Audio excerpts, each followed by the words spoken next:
J'ai un peu l'impression que c'est un nouveau départ là. Ça me fait extrêmement plaisir d'être enfin avec vous sur YouTube et pour cette première vidéo, on va parler d'un sujet qui me passionne, qui est de football. Hey, t'es fort, comment t'as deviné? Bof, entre ça, je te jure que c'était pas compliqué à deviner. Hein. Ouais, c'est vrai. Mais plus précisément, on va parler de la Première Ligue, qui est mon championnat préféré, qu'on se le dise. Le championnat d'Angleterre est l'une des plus vieilles compétitions de l'histoire du football, mais sous sa forme actuelle et son nom, la Première Ligue, on la connaît que depuis un peu plus d'une vingtaine d'années.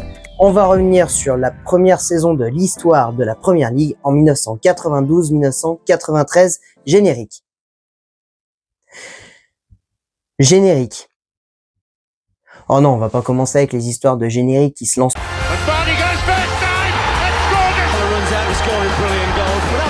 For a turn on the edge of the box. Over Cunningham. Di Canio! Oh, United level.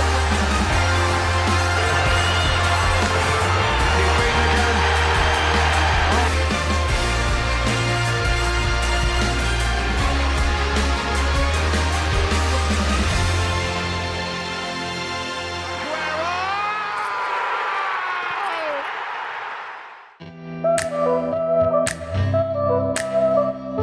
Alors que le championnat n'a pas changé de nom depuis 1891 et est géré par la même instance, c'est-à-dire la Football League depuis 1888, les clubs de l'élite réfléchissent fin des années 80, début des années 90 à fonder un nouveau championnat. La raison officielle est qu'ils veulent rester compétitifs par rapport aux grands championnats européens, alors qu'en coulisses, en fait c'est clairement une question d'argent quoi. Et d'ailleurs, leur motivation ne laisse aucune place au doute, puisqu'en 1988, les négociations n'aboutissent pas autour des droits TV, certains clubs menaçant même de démissionner. 4 ans plus tard, en 1992, les clubs finissent par se mettre d'accord, ils démissionnent collectivement de la Football League pour fonder la société FA Premier League, ce qui leur permet de négocier leurs propres droits TV et contrats de sponsoring. Bien évidemment, des contrats beaucoup plus juteux, hein, on est d'accord. Hein.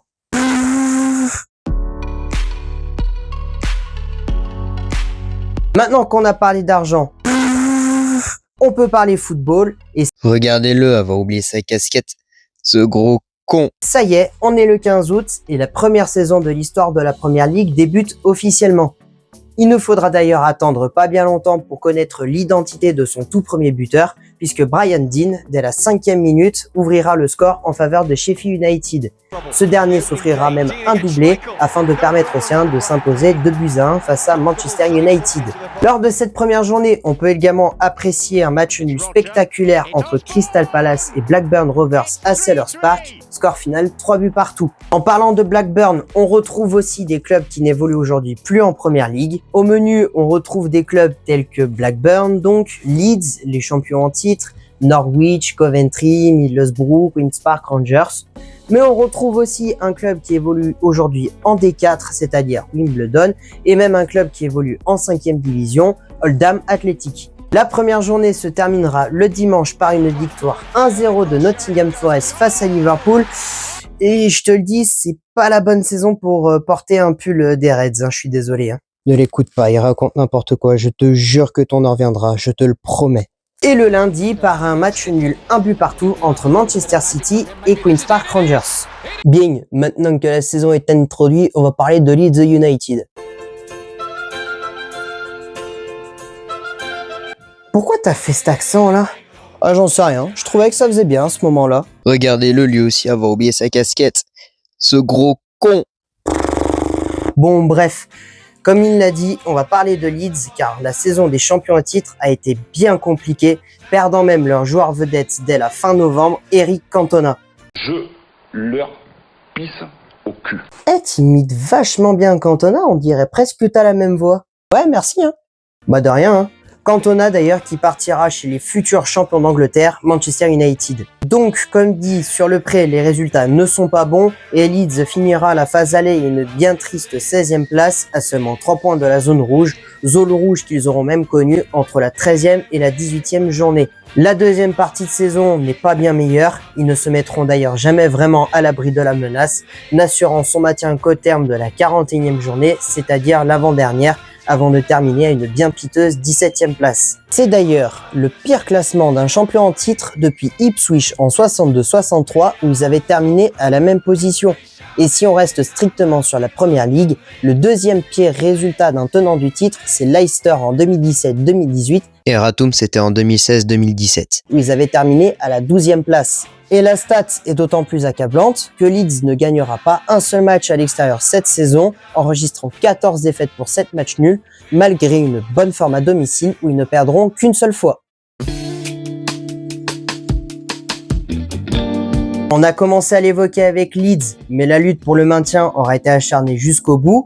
On connaîtra d'ailleurs les noms des deux premiers relégués qu'à la fin de l'avant-dernière journée, c'est-à-dire Middlesbrough et Nottingham Forest. À ce moment-là, c'est Oldham qui est premier relégable, mais qui parviendra à se sauver in extremis grâce à une victoire 4-3 face à Southampton, et c'est Crystal Palace. C'est fou, Crystal Palace, on dirait vraiment le nom d'une boîte dans le sud. En soi, c'est vrai, mais est-ce que tu peux arrêter de m'interrompre pour dire ce genre de choses, s'il te plaît? Oh, ça va, on peut vraiment plus rire avec toi, hein, sérieux. Hein. Donc, je disais que c'est Crystal Palace qui fera les frais de cette victoire d'Elatix. C'est le surnom des joueurs d'Oldham. Beaucoup plus pertinent comme intervention déjà, merci. En s'inclinant 3-0 face à Arsenal dans l'un des derbys londoniens. Au total, plus de la moitié des clubs de Première Ligue connaîtra la situation peu enviable d'être relégable au moins une fois cette saison.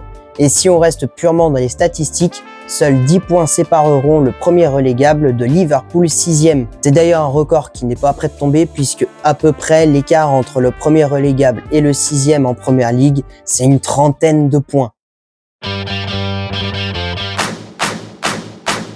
Maintenant qu'on a parlé du bas classement, on file en haut et on va parler de Blackburn Rovers. Alors promus en Première Ligue grâce à leur victoire en play-off d'accession la saison précédente, ils vont déjouer tous les pronostics et terminer à une superbe 4e place aux portes de la qualification à la Coupe de l'UEFA.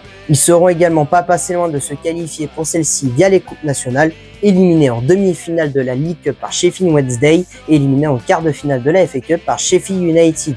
Décidément, Sheffield, c'était pas leur destination préférée cette saison. Hein. On peut expliquer cette belle saison notamment par le recrutement d'Alan Shearer pour à l'époque le montant record de 3,5 millions de livres sterling. Il marquera 16 buts en l'espace de seulement 21 matchs avant de voir sa saison brutalement interrompue par une rupture du ligament croisé antérieur face à Leeds en décembre. Néanmoins, cette blessure ne brisera pas l'élan des hommes de Kenny Dalglish. Ils continueront sur leur belle lancée et lutteront jusqu'au bout en haut du classement. C'est d'ailleurs de très bon augure pour la suite, mais ça, on en parlera une autre fois.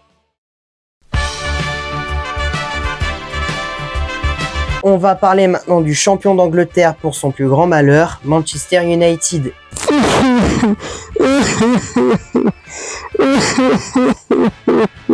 Ne t'inquiète pas, crois-moi que ça va bien se passer, d'accord? Les Red Devils termineront la saison avec 10 points d'avance sur leur dauphin Aston Villa, remportant ainsi leur 8e titre de champion d'Angleterre et mettant fin à une disette de 26 ans. Mais pour autant, est-ce que tout aura été aussi simple pour les Mancuniens? La réponse est non. En effet, les Mancuniens débutent mal leur campagne, enregistrant 2 défaites face à Sheffield United puis face à Everton, se retrouvant même dernier après cela. Ils réaliseront ensuite une série de 11 matchs sans défaite, mais après avoir perdu 2 nouveaux matchs, ils se retrouvent seulement 10e à la fin de la 15e journée. Manchester United va alors réellement s'énerver, ils termineront la phase aller à la 2e place et ne quitteront plus jamais le podium jusqu'à la fin de la saison, luttant d'ailleurs longtemps avec Aston Villa pour le titre. Les pensionnaires d'Old Trafford finiront par faire la différence, bien aidés par une fin de saison catastrophique d'Aston Villa. Oh, catastrophique, y a pas à être aussi méchant. Hein. En même temps, c'est vrai, les Villains termineront leur saison par 3 défaites de rang face à Blackburn, Oldham et Queen's Park Rangers. Les Red Devils, quant à eux, termineront en boulet de canon, ne perdant plus sur les 2 derniers mois de compétition et enregistrant même 7 victoires d'affilée. L'heure est à la fête et ce titre est le premier d'une longue série de domination pour Manchester United.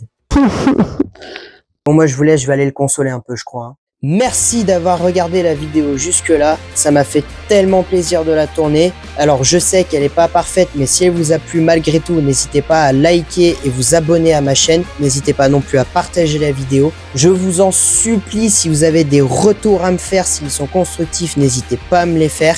En attendant, je vous dis à très bientôt pour la saison 93-94 de Première Ligue et pour parler de plein d'autres sports parce que mon Dieu qu'il y a des choses à dire.